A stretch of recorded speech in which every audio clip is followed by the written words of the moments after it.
Chapter 10. Rain was coming down sideways. Thunder and lightning filled the sky, and the wind had a mind of its own. There was still a hint of light making its way in from the outside world, but the usual golden colors of Mama's living room in the late light of the day was missing.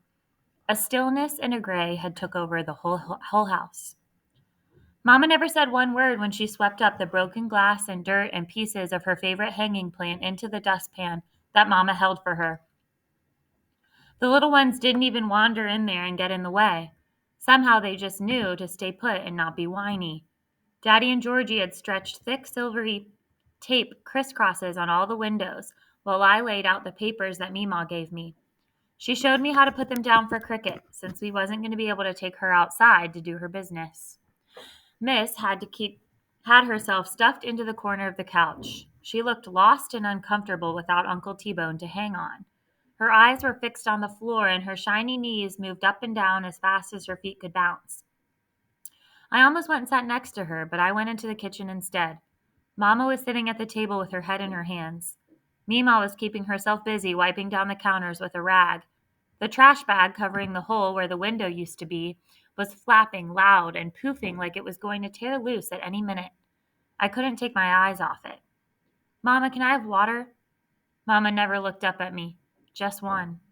Her tired voice got lost in the sounds of the storm in the noisy trash bag window. "Make it last," she said. I took a bottle off the table. "Here," I said, holding it out in front of me. Miss slowly stopped staring at the floor. Her gaze met mine and I froze. Her caramel-colored eyes were sad, scared, soft, and sweet. I blinked and swallowed. "I thought you might want a water or something."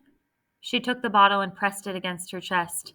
"Thank you, Armani. This is so thoughtful of you." She smiled, but her eyes filled with tears. "I'm so scared." She stared at me in a way that sucked me in. "If anything happens to T-Bone, I don't know what I'll do." Tears fell from both of her eyes at the same time. Her crying made my eyes sting. I sat down beside her on the couch, not knowing if I should touch her or not. Finally, I laid my hand on her shoulder and patted a couple of times. "He'll be okay," was all I could think to say. She fell into me and went into a full-blown ugly cry, all but suffocating me with her tangerine hat. The front door slammed open, and a soaking wet Uncle T-Bone fell in. Listening to Uncle T-Bone go on about the ride to Uncle Alvin's and how he had to practically carry the grown man into his house in the pouring rain turned my stomach. I gathered up my new puppy and went to my room. Of course, Celie followed. I didn't mind because I knew she'd let me be. Quicker than Meemaw could crack a nut, Celie had one of her books out. She sat down on the floor and folded her legs up under her with the book spread across her lap. The curtains above Celie's head fluttered the tiniest bit, even though the window was closed up good and tight. It made me nervous. I plopped face down on my bed with Cricket. I ran my finger up and down in the space between her eyes and down on the top of her short, round little nose. She stared at me with her shiny jet-black eyes and thumped her wagging tail against my arm. Every couple of seconds, she'd stare at the window and whimper, cocking her head to the side. I wondered if she was hearing the same wind whistle as me. I was admiring the beauty of her when there was a quiet knock at my door. It opened a couple of inches wide, and Georgie's wide, fat nose peered in at me. "Armani, can I come in?"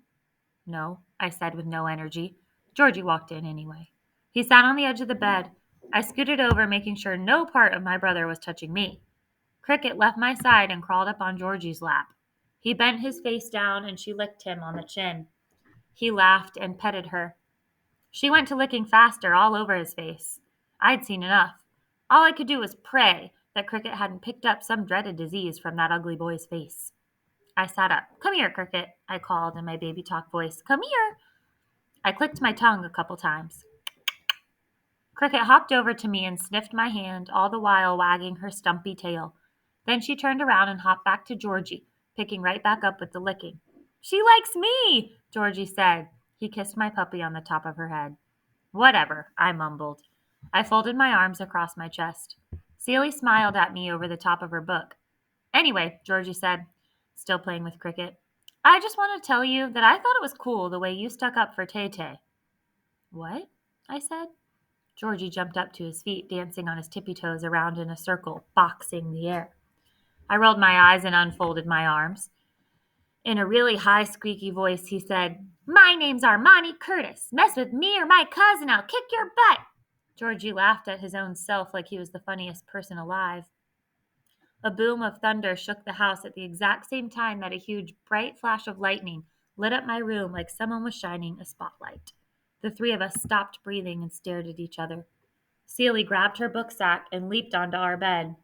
Georgie cleared his throat. He reached over and gave Cricket a quick belly rub.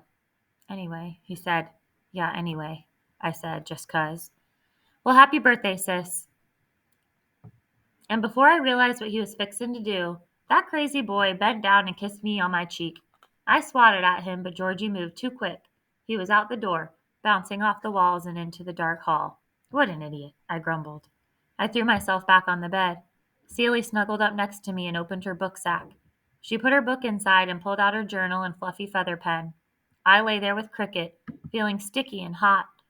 The room got darker and darker as the gray light of day faded away. I watched my sister's pen move across the pages of her journal. I couldn't hear the scritch-scratch sound that her writing usually made, on account of the whistling winds and the pouring rain pounding down on our roof. But the rain and wind couldn't cover up the cracking sound that made me and my sister jump clean out of our skin. It was like God was tearing the whole world in half in one big, long rip.